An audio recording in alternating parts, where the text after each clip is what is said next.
Bienvenue dans votre émission Parentalité, on en parle. Discuter avec les enfants et surtout s'exprimer. Les enfants ont peut-être quelquefois des difficultés dans l'élocution, peut-être du bégaiement ou autre. Les blocages de la parole peuvent être une problématique pour le développement harmonieux de votre enfant. Alors aujourd'hui, nous allons tenter de répondre à la question « Comment aider les jeunes à mieux s'exprimer ?» Je m'appelle Elisa Béliard, je suis praticienne en santé naturelle et relaxologue et je vous accompagne vers un bien-être au sein de votre famille. Alors aujourd'hui, nous accueillons quelqu'un qui a baigné dans l'univers de la musique. C'est une deuxième nature chez toi. Tu es un artiste, tu es auteur, compositeur, parolier. Et puis tu as créé une boîte de production. Donc tu produis maintenant de la musique. Effectivement. Bienvenue. Alors tu t'appelles David Williams, plus connu sous le nom de Kamad. C'est bien ça. Ouais. Alors, raconte-nous un petit peu ton parcours. Qui es-tu? Qu'est-ce que tu fais? Ben, moi, à la base, je suis fils de musicien déjà. C'est ça qui m'a ouvert à la musique. Et donc, je suis effectivement artiste, rappeur, dancehall à la base. Et à travers mon art, j'ai été attiré par la production, par la force des choses, on va dire. Et maintenant, j'ai concrétisé tout ça en créant une boîte de prod pour pouvoir, partager ce que je fais et ouvrir les portes aux autres. Aux plus jeunes. Aux plus jeunes, surtout. C'est difficile de se faire entendre dans ce milieu-là? Assez. C'est assez difficile, surtout que maintenant, on va dire grâce à la numérisation de la vie et les réseaux sociaux, les artistes pullulent et ont effectivement plus facilement de la visibilité, mais il y en a tellement plus aussi que c'est difficile de se sortir du lot maintenant. Tout à fait. Voilà. Aujourd'hui, on a beaucoup d'artistes qui se diffusent sur YouTube, sur les petites plateformes. Voilà. Donc, il y a besoin quand même de structurer quelque chose et puis d'apprendre quelque part, parce que chanter, écrire, c'est pas forcément évident. Comment tu as appris tout ça, toi? Moi, j'ai été très autodidacte, dans le sens où le fait d'avoir un père musicien et de vivre avec lui, donc de participer à sa vie de musicien, j'ai connu, on va dire, un peu tous les aspects de la vie artistique, que ce soit les concerts, mais les répétitions, la création, les voyages, les avantages, les inconvénients, la vie de famille, ce que ça représente aussi. Donc, ça m'a permis de voir un peu différents aspects de la vie artistique et de voir comment ça pouvait être bénéfique dans une vie normale, je dirais, entre guillemets normale, dans le sens, pas forcément une vie artistique, mais dans le sens où l'art apporte toujours quelque chose d'épanouissant pour une personne. Tout à fait, on sait que ça développe beaucoup le cerveau des enfants et l'expression, la parole est un élément très important. Je dirais que tu as commencé à chanter rapidement, tout petit? Tout petit, non, pas vraiment, non. Au départ, c'est vrai que mon père m'a très vite intéressé à la musique. On m'offrait des instruments pour Noël, les anniversaires, des choses comme ça. Mais au départ, non, j'étais pas trop attiré par la musique réellement. C'est vraiment en arrivant à l'adolescence, vers mes 12-13 ans, que là, j'ai découvert le ragamuffin, le rap, et ça a été un choc pour moi, quoi. Musicalement et culturellement parlant, ça a été un choc. Et à partir de là, je me suis lancé dans la musique, mais sans m'en rendre compte, en fait. J'ai commencé à écrire des textes, à rapper dans mon coin, sans rien dire à personne. Et c'est au bout peut-être d'un an et demi, que mon père s'est rendu compte de ça. Et c'est vrai que à cette époque-là, j'habitais encore en Guadeloupe. Donc je n'étais pas vraiment avec mon père. Et c'est à cette époque-là où je suis parti en France. Donc j'ai habité avec lui réellement. Et il s'est rendu compte de ce que je faisais. Mais on va dire que c'était une époque particulière également. Parce que le rap n'était pas une musique très acceptée à cette époque. Le dancehall n'était pas une musique connue. Le ragamuffin, c'est comme ça qu'on le disait à l'époque, ou même dub, on disait dub, parce que ça venait de la Jamaïque, et en Jamaïque, ils parlaient de dub. C'est arrivé en Martinique aussi. Et comment dire, le fait de baigner dans cette culture-là, ça m'a ouvert à l'écriture. Et ça m'a fait voir que je pouvais justement exprimer des choses. Tout à fait. Sans subir de contre-coups. Et même que ça pouvait avoir un contre-coup bénéfique dans ma vie. Donc, j'ai commencé à écrire, jusqu'à ce que j'ai 2 cahiers. Et à partir de là, en étant en France, j'ai eu accès à d'autres opportunités, comme des studios d'enregistrement. J'ai vu comment ça se passait dans les studios, tout ça. Et c'est là que je me suis ouvert aux gens et que j'ai commencé à dire que ouais, j'écris, je fais un peu de rap, je fais un peu de choses. Quoi. Je fais un petit peu. Un petit peu. Alors, j'entends dans tes paroles, je me suis ouvert. Je fais un peu, j'ai écrit beaucoup de cahiers. Alors, j'en ai compté 2, mais je suppose qu'il y a aussi des feuilles volantes, des choses un peu partout. Là Bien où entendu. tu étais, voilà, la créativité, c'est ça aussi. Qu'est-ce qui t'a permis de t'ouvrir, de montrer ton travail et de enfin sortir de ce cahier qu'on écrit tout seul? Déjà, c'était la bienveillance des proches, tout simplement. En plus, comme j'étais dans un milieu artistique, la plupart des gens autour de moi étaient artistes. Donc, quand j'ai reçu, comment dire, leur encouragement, ça m'a permis de me laisser aller, de continuer dans cette voie, tout simplement, même si je n'étais pas totalement en confiance. D'accord. Voilà. Et en pratiquant, ça m'a fait progresser et justement en restant dans le milieu, en observant tout autour de moi, donc j'ai appris. Et plus j'apprenais, plus j'aimais ce que j'apprenais, tout simplement. Et au fur et à mesure, c'est devenu une vraie passion, tout simplement. Et jusqu'à ce que, justement, au niveau de l'école, je commence à me diriger vers cette voie-là, quoi. Ok, donc voilà. Ta passion est devenue aujourd'hui ton métier. Voilà, exactement. Super. À la base, c'était pas prévu comme ça. J'avais pas cette idée en tête comme métier au départ, quoi. Du tout. Je me dirigeais plus vers peut-être des métiers scientifiques ou en tout cas, je dirais plus de bureau, quoi. Voilà. Ouais, le métier classique. Voilà. C'est vrai qu'être un artiste, c'est pas forcément évident. Aujourd'hui, on a beaucoup de préjugés sur ça, et pourtant, l'audiovisuel a une part très importante en plus aujourd'hui. Qu'est-ce qui a fait que tu as ressenti des barrières à ça au début? Je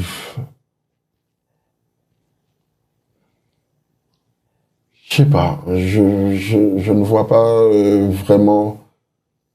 Parce que moi, je me suis jamais mis de barrière, en fait, c'est ça. Okay. C'est ça le truc, c'est que peut-être c'est une chance, grâce à l'éducation que j'ai reçue ou pas, j'en sais rien, mais même quand la société ou le monde autour de moi essaie de me mettre des barrières, j'essaie de toujours trouver un moyen de les contourner ou de les sauter.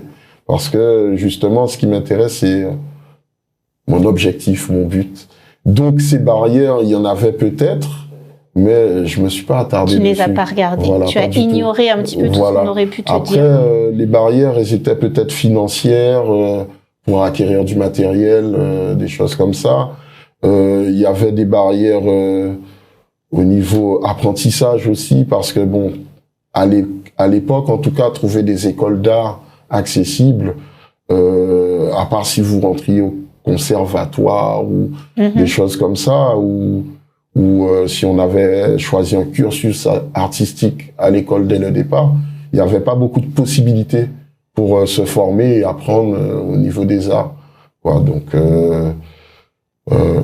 entre-temps, ça s'est beaucoup développé. Tout à fait. Grâce aux associations, entre autres. Et donc, j'ai eu l'occasion d'acquérir des compétences comme ça aussi, justement, grâce à certaines associations où des activités étaient proposées. Et donc, je pouvais participer, toucher à des choses que je ne pouvais pas toucher par moi-même, quoi, acquérir par moi-même. Tout à fait. Tu as dit tout à l'heure que tu es autodidacte, tu es allé chercher un petit peu partout ce dont tu avais besoin pour te réaliser. Ça dénote une confiance en soi quelque part. Tu dis que tu manques de confiance en toi, mais finalement elle est là, elle est présente. Oui, j'ai une confiance en mes capacités d'apprentissage. Ok. Voilà. Mais après, c'est mitigé, quoi. Il y a, comment dire, il y a un peu de peur, de pudeur, peut-être. Pudeur aussi, oui, effectivement. Un peu de manque de confiance en soi, peut-être. Une certaine humilité, je sais pas. Mais disons qu'une fois que j'ai pris une décision et que j'ai envie d'apprendre, je ne me limite plus. Très bien, super. Alors je pense que le côté artistique t'a beaucoup aidé en ça, puisque la créativité se développe avec la musique, la danse, le chant, etc. Donc c'est vraiment un élément important qui t'a certainement permis de surpasser pas mal de choses. Dans ton discours, moi j'ai quand même entendu qu'il y a beaucoup de discours très engagés. Tu as une capacité à dire les choses à ta manière. Comment est-ce que tu amènes aujourd'hui les gens à développer ce côté-là? Déjà, pour développer ce côté-là, je pense qu'il faut développer la connaissance de soi. Donc, comment dire, il y a différentes possibilités, différentes activités suivant le caractère d'une personne pour pouvoir faire ce genre de choses. Mais on va dire que ça peut être à travers le sport ou l'art, mais comment dire, c'est... Il y a des outils, il y a des choses que tu utilises parce que tu travailles avec les jeunes aussi en collège. Tu les amènes à écrire, à parler, à dire ce qu'ils ressentent, sortir leurs émotions, cracher ce qu'il y a sur le papier. Comment tu les amènes à ça? Déjà, la première chose, c'est faire ressortir le naturel. Oui. Voilà, parce que c'est à travers ce naturel que l'expression vient plus facilement et en plus que le mode d'expression de la personne comment dire, est mis en lumière, tout simplement. Donc, il y a des personnes qui sont plus agressives dans leur mode d'expression, d'autres qui sont plus douces, certaines veulent se mettre en avant, d'autres plus en retrait. Il y a des personnes qui sont très poétiques, d'autres plus scientifiques, d'autres qui sont, comment dire, très prolifiques, donc qui ont besoin de produire beaucoup. D'autres qui produisent peu, mais qui sont très expressifs.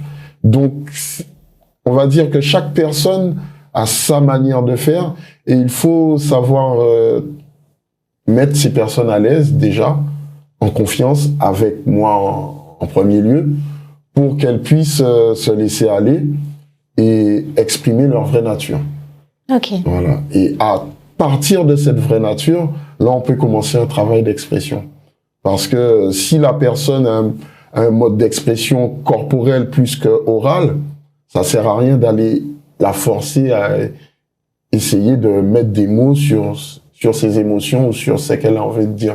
C'est peut-être plus judicieux de la laisser s'exprimer à travers la danse ou une autre forme d'expression. C'est ça, justement. Tout à fait. Chaque personne voit sa manière de s'exprimer. Après, pour l'expression orale et l'écriture, là, c'est aller chercher, comment dire, les émotions, ce qui touche la personne en premier lieu. Ça peut être...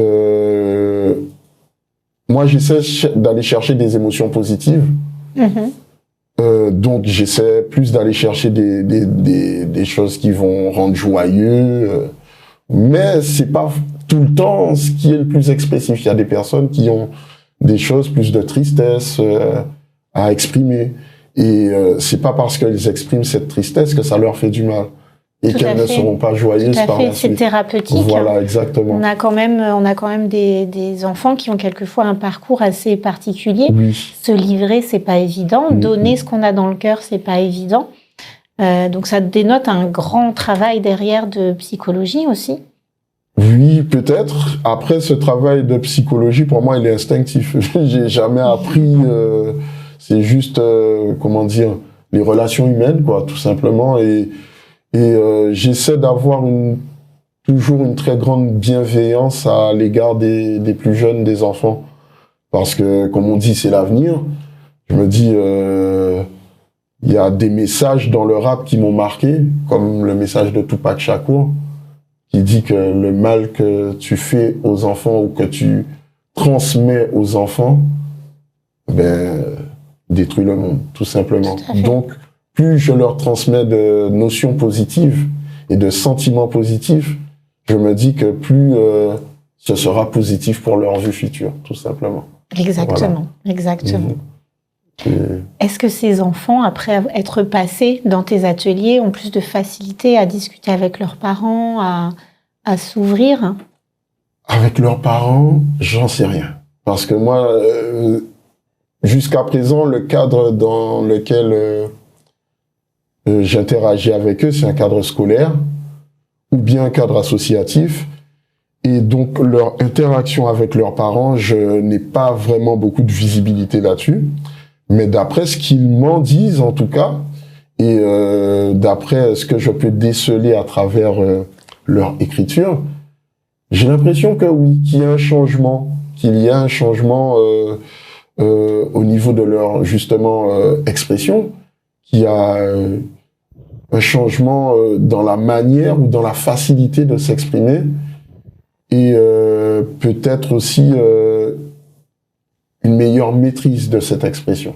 Oui. Voilà. Quand tu parles de maîtrise, il y a des mots à utiliser, des mots doivent sortir. Exactement. Si on n'a pas un vocabulaire, un champ lexical, il va falloir le travailler justement pour sortir ce qu'on a. Voilà. Ça, c'est un travail intéressant du coup. Très intéressant. Et justement, lorsqu'on fait ce travail avec les enfants, on se rend compte qu'ils trouvent leur champ lexical eux-mêmes. C'est juste, faut savoir les diriger et ne pas leur imposer trop de choses. Leur donner un cadre, mais les laisser s'épanouir dans ce cadre, et ils peuvent être très, très, très surprenants. Voilà. Mais c'est sûr que... Alors moi, j'utilise beaucoup la musique pour apprendre, notamment, il y a pas mal d'enfants qui ont besoin de chanter dans les poésies, de gesticuler, de faire plein de choses. Au niveau du corps, au niveau de la retranscription de ces paroles, est-ce que tu as des pistes aussi à donner de manière à mieux s'exprimer, mieux sortir la voix? Déjà, il y a des postures, ne serait-ce que pour parler, si on veut se faire entendre, comment dire, se tenir droit, ouvrir le torse, la tête haute, ça va faire que la voix déjà est un peu plus forte, naturellement. Et la posture entraîne, comment dire, une intonation. Et cette intonation va interagir avec les sentiments. Tout à fait. Donc, à partir de là, c'est organiser les pensées pour pouvoir sortir ce qu'on a envie de sortir réellement, quoi. Et donc, il y a tout ce travail au niveau des postures, de la gestuelle aussi peut-être, parce que certaines personnes sont plus statiques, mais d'autres naturellement, moi j'en fais partie, vont les mains bougent toutes seules. Les mains, même le reste du corps, la tête, les pieds, ça peut être le torse, et justement, c'est une sorte de danse naturelle en fait. Et lorsqu'on arrive à prendre conscience de ça, on peut en jouer. Donc les mots peuvent être aussi bien visuels que oraux, quoi, sonores, tout simplement. Et en ça, on reconnaît de grands artistes, comme Michael Jackson, Beyoncé. Tout à fait. La présence sur scène, c'est indéniable, c'est très important pour un artiste. Lorsqu'un artiste sort un mot et qu'il fait un geste qui va avec ce mot, ça peut devenir un mouvement international. Tout à fait. Tout le monde reprend ce geste par la suite et le geste va avec l'expression de l'artiste. Donc voilà. C'est ce qui fait l'artiste. Exactement. Alors tous ces exercices, ils vont être efficaces aussi pour travailler les oraux, brevet, bac, etc. Avoir une bonne prestance, avoir une posture lorsqu'on parle est très important. Une élocution, oui, c'est tout ça, ça fait un tout et ça participe à la confiance en soi également. Donc j'ai remarqué, par exemple, que certains élèves qui étaient très timides au début des ateliers, maintenant, à la fin de l'atelier, ils se lâchent complètement. Et ils prennent confiance en eux et apparaît une attitude ou une âme de leader derrière une personne qui était très en retrait au départ. Et donc, c'est ça, c'est que on a l'impression de connaître une personne, mais en fait, c'est souvent l'environnement, la société, la vie qu'ils ont qui les force à donner une certaine image d'eux, mais que leur personnalité réelle n'est pas vraiment celle qu'on voit. Et moi, c'est ce que j'aime faire ressortir, cette personnalité. La vraie nature, comme tu as dit tout à l'heure. Mais quelquefois, certains artistes vont jouer un rôle, vont rentrer dans un personnage pour pouvoir se développer autrement. Ça fait partie des choses aussi, parce que il y a quand même, malgré tout, certaines choses, certaines expressions qui ne correspondent pas forcément à notre personnalité ou à la personne qu'on veut montrer au monde. Et les personnages qu'on se crée en tant qu'artiste nous permettent d'exprimer des choses que notre personnalité propre ne nous permettrait pas d'exprimer, ou pas de cette manière en tout cas. Et donc, ces formes d'expression vont souvent avec la compréhension que les artistes espèrent que les gens auront de cette expression. Ok. Voilà. Donc, si vous voyez votre enfant arriver tout en noir, en mode hard rocker et très renfermé, on s'inquiète pas, on laisse s'exprimer. On peut le laisser s'exprimer, et il faut plutôt essayer de comprendre qu'est-ce qu'il veut exprimer. Tout à fait. Voilà. Et après, c'est pas parce qu'il s'habille tout en noir aujourd'hui qu'il va pas remettre de la couleur demain, ne vous inquiétez pas. Voilà. On n'oublie pas que ce sont des enfants, ils ont besoin d'exprimer des choses. On a des choses à dire, on a des choses à entendre. Donc, c'est très important de laisser libre cours à cette imagination, cette créativité. Effectivement, ils ont besoin de faire des expériences par eux-mêmes pour faire leur propre apprentissage, tout simplement. Et, des fois, ces expériences sont juste des expériences, quoi. Faut pas voir ça comme une fin en soi ou comme une route qu'ils essaient de suivre. C'est juste qu'ils ont besoin de connaître différentes choses, d'expérimenter, de toucher du doigt pour se dire oui, j'aime ou non, je n'aime pas, tout simplement. Tout à fait. S'exprimer réellement, exprimer ses pensées, ses idées de manière claire, précise, mais aussi argumentée. Argumentée, oui. C'est ça, c'est que tant qu'on ne connaît pas, on peut pas dire qu'on sait. Donc, il y a certaines choses qu'ils ont besoin d'expérimenter pour pouvoir se forger une idée par eux-mêmes, pas par rapport à ce qu'on leur en dit, tout simplement. Et il y a des concepts, des principes que on peut essayer de leur inculquer, mais comme on dit, rien ne vaut l'expérience. Une fois qu'ils ont touché du doigt et qu'ils ont vécu quelque chose, c'est même sans mettre les mots sur certaines choses, ils en ont la compréhension. Et c'est à partir de là que ça déclenche une évolution chez eux, quoi, tout simplement. Ouais. Ça peut être de très grosses évolutions. Et justement, c'est là que vous pouvez avoir des gros changements, comme du jour au lendemain, ça y est, il se laisse pousser des locks, il s'habille de telle manière, ou bien il écoute tel type de musique et pas autre chose, et les fréquentations changent aussi. Après, il faut savoir déceler où sont les manques, parce que il y a les gros changements comme ça sont souvent dus à des manques qui sont présents depuis un certain temps en plus. Oui. Voilà. Le moyen de se chercher, la difficulté à se chercher, se trouver. Voilà. Et à travers, donc du coup, tu es en contact direct avec les jeunes. Est-ce qu'il y a des moments où tu ressens qu'il y a des grosses problématiques à gérer et que il y a des blocages, il y a des choses à aller chercher? Pour certains, oui. Pour certains, oui. Après, À mon niveau, aborder ces problématiques, c'est un peu difficile et c'est très superficiel. Parce que bon, moi, je ne suis là que pour des ateliers, ce sont des moments très courts. Et donc, même si je rentre dans des aspects particuliers avec eux, je ne vais pas très en profondeur, en tout cas pas dans leur vie, quoi. C'est une amorce. Voilà, c'est une amorce et ça peut permettre de déceler certaines choses et d'entamer un travail avec certains enfants. Mais à mon niveau, en tout cas, je ne suis pas sûr que ce soit à moi de faire ce travail.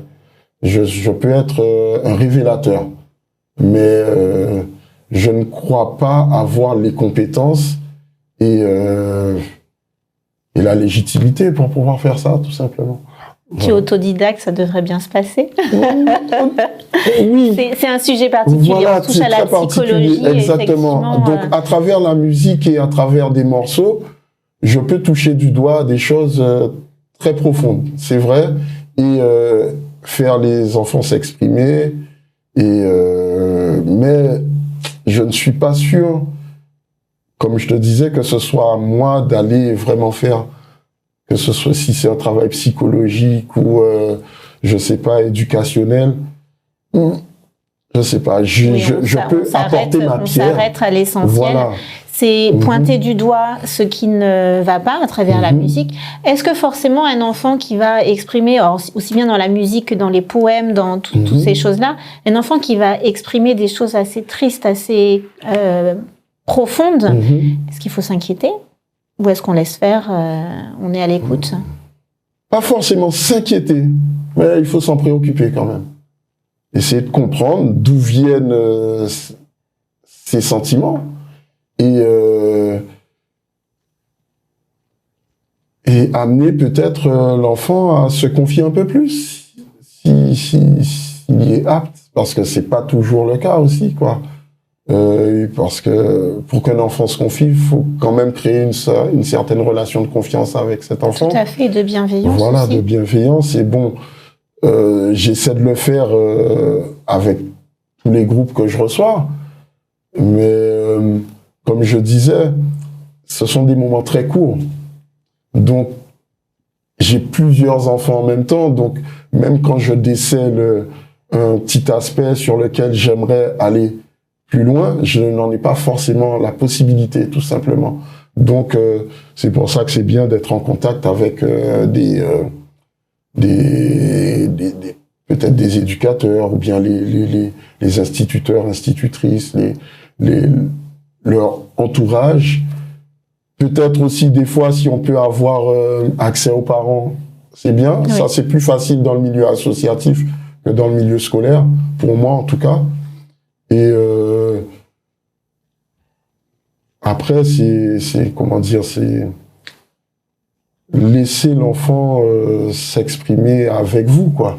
Une fois qu'on l'a amené à être en confiance, ne pas essayer de le forcer à, comment dire, aborder ce que vous avez décelé.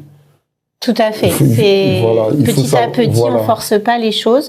Si l'enfant a du mal à parler aux parents, mais qu'il s'exprime à travers des écrits, à travers des musiques, on le laisse faire. Exactement, il faut savoir être subtil aussi pour amener l'enfant vers vous et à exprimer ce qui doit l'être, mais pas la forcer. Il faut pas qu'elle ressente une obligation de compte rendu. Une obligation, ouais, voilà, une injonction de compte rendu, quoi. Tout à fait, tout à fait. C'est vrai que j'entends beaucoup parler des parents qui me disent oui, mon enfant ne m'explique rien de ce qu'il fait de la journée, je ne comprends pas ce qu'il fait, je ne sais pas qui il est, c'est une toute autre personne à l'école qu'il ne l'est à la maison. C'est son univers aussi, j'ai envie de dire. Et puis quand on interroge un peu les parents, c'est je sors de l'école et tout de suite je veux savoir tout ce qui se passe dans les moindres détails, etc. Il y a un petit jardin secret à garder. Exactement, oui. Il y a les enfants aussi ont besoin de leur jardin secret. Moi, je suis un peu comme tous les parents. Hein. Quand mes enfants sortent de l'école, je leur demande qu'est-ce qu'ils ont fait à l'école. J'ai envie de savoir, mais comment dire, je n'essaie pas d'orienter ce qu'ils vont me raconter. Je les laisse s'exprimer, ils me racontent ce qu'ils ont envie de raconter. Je vais leur poser des questions sur ce qu'ils m'ont raconté. Et je vais pas, à part s'il y avait quelque chose de particulier dont on était déjà au courant, je vais pas leur poser des questions trop intrusives, quoi. Un interrogatoire. Voilà, c'est pas un interrogatoire. J'estime que c'est aux enfants de venir vous raconter ce qu'ils ont envie de vous raconter. Et quand c'est comme ça, c'est encore mieux parce que, comment dire, les choses qu'ils ne vous auraient pas racontées lorsque vous posez les questions, ils viennent vous les raconter naturellement. Et c'est là, par contre, qu'il faut faire un effort sur nos réactions, à nous parents, pour contrôler nos émotions, nous aussi, les par émotions, rapport à les peurs, parce qu'on a beaucoup de peurs qu'on transmet aux enfants, alors qu'en fait, parce que nos réactions par rapport à ce que nous disent nos enfants font ce qu'ils nous disent ou pas. Oui. Voilà. Et j'ai l'impression que beaucoup de parents oublient comment ils étaient quand ils étaient enfants aussi. Et c'est quelque chose de primordial. Dans le sens où, si tu te rappelles comment tu agissais quand tu étais enfant, tu peux un peu te mettre à la place de tes enfants.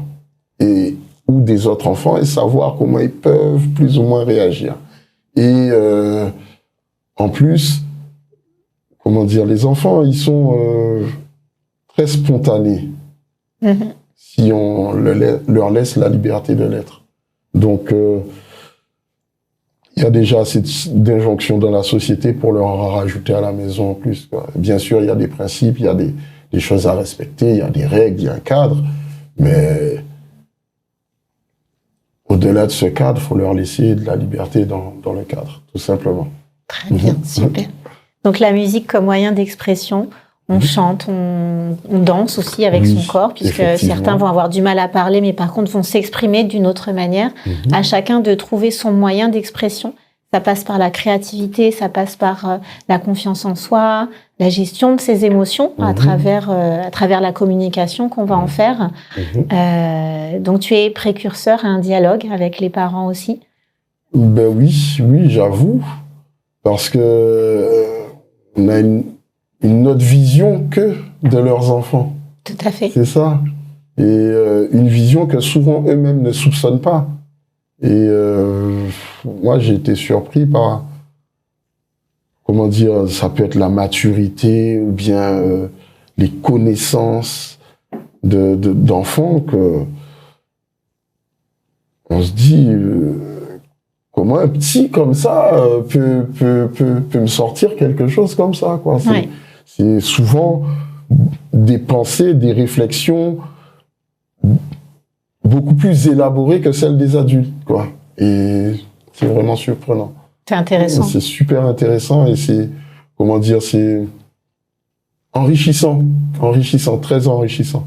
Et d'ailleurs, toi, la musique, tu m'expliquais tout à l'heure, la musique t'a permis de t'ouvrir à l'école aussi? Oui, effectivement, parce que bon, je dirais que dans ma période primaire, j'étais plus du côté cancre que du côté bon élève, quoi. Donc, il y avait des matières que je n'appréciais pas du tout, que je ne supportais presque pas. Et c'est en m'ouvrant justement au ragamuffin, au rap, en commençant à écrire, en abordant des sujets à travers ces raps, qui m'ont fait m'intéresser justement à ces sujets plus sérieusement pour savoir ce que j'allais raconter dans mes... Tout à fait, savoir de quoi tu parles. Savoir de quoi je parle. Ça m'a fait aborder des aspects qui m'ont fait apprécier ces matières que je détestais avant, comme les maths, l'histoire géo, l'économie, voilà quoi. Maintenant, je suis un féru d'histoire, alors que jusqu'à la 3e, fallait pas me parler d'une date historique, quoi. Ah non. Voilà, donc voilà, ça ouvre vraiment beaucoup de portes, ça, et ça fait prendre conscience des possibilités qu'on a, que ce soit au niveau talent ou au niveau apprentissage, parce que voilà, j'ai vu des gars qui qui n'étaient pas allés à l'école, apprendre la musique, grâce à la musique, apprendre à compter, apprendre à faire des divisions, des subdivisions, et à faire des calculs mathématiques de tête que des écoliers je sais pas, ou des universitaires ont besoin d'un ordinateur, d'une calculatrice pour pouvoir le faire, quoi. Donc ça développe véritablement quelque chose d'intéressant. Oui, ça développe vraiment des compétences insoupçonnables. Voilà. Et comme on le dit, le cerveau, c'est le plus gros ordinateur. Hein. Donc, tout à fait. Il y a des choses qui se passent, des connexions qui se font lorsqu'on aborde différents aspects, différents sujets qu'on n'imaginait pas à la base, quoi, tout simplement. Ouais. Ben, c'est sûr que quand on est en école maternelle, on va tout apprendre par les comptines, les jeux. On oublie ça. Quand on arrive au collège, au lycée, on n'a qu'un seul besoin, c'est d'apprendre les leçons, de rejeter tout dans les évaluations. Et je vois qu'aujourd'hui, il y a quelques applications qui sont sorties pour apprendre le bac en chantant, en rappant même, puisqu'il y a pas mal de choses qui se développent à ce niveau-là. Donc voilà, on retrouve quelque chose d'intéressant à travers la musique. On rappelle que la musique, c'est important pour le cerveau, pour la bonne humeur, pour exprimer aussi la tristesse, puisqu'on en a besoin, pour exprimer la colère, pour exprimer beaucoup de choses. Donc, on n'oublie pas de chanter, ça fait partie d'écrire. De la vie. Voilà, exactement. La musique fait partie de la vie. La musique nous entoure, même dans la nature, la musique est là. Donc, il faut le savoir, on ne peut pas vivre sans musique. C'est aussi essentiel que l'air qu'on respire, même si on ne s'en rend pas compte. Et je dirais même qu'on ne peut pas vivre sans art. Oui, tout à fait. Tout simplement parce que l'art est dans la nature. Vous regardez un coucher de soleil, c'est de l'art. C'est magnifique. Voilà, un beau champ balayé par les vents, en train de onduler, comme c'est de l'art aussi. Je sais pas, des poissons en train de se balader sous la mer, tout ça avec leurs couleurs et tous se suivant comme à l'unisson, tout ça c'est de l'art. Et justement, à travers tous ces arts, moi je retrouve de la musicalité. Oui. Voilà. Donc, et pour moi, qui suis un peu scientifique aussi, je me rends compte que justement, c'est là que tout est relatif. Comment dire, le mouvement de la nature peut te faire comprendre un mouvement sonore, un mouvement musical, un mouvement de danse. Voilà, tout, et que tout ça c'est lié, qu'une équation mathématique va te décrire, je sais pas, un comportement ou un mouvement justement encore de danse ou je sais pas, une réaction humaine,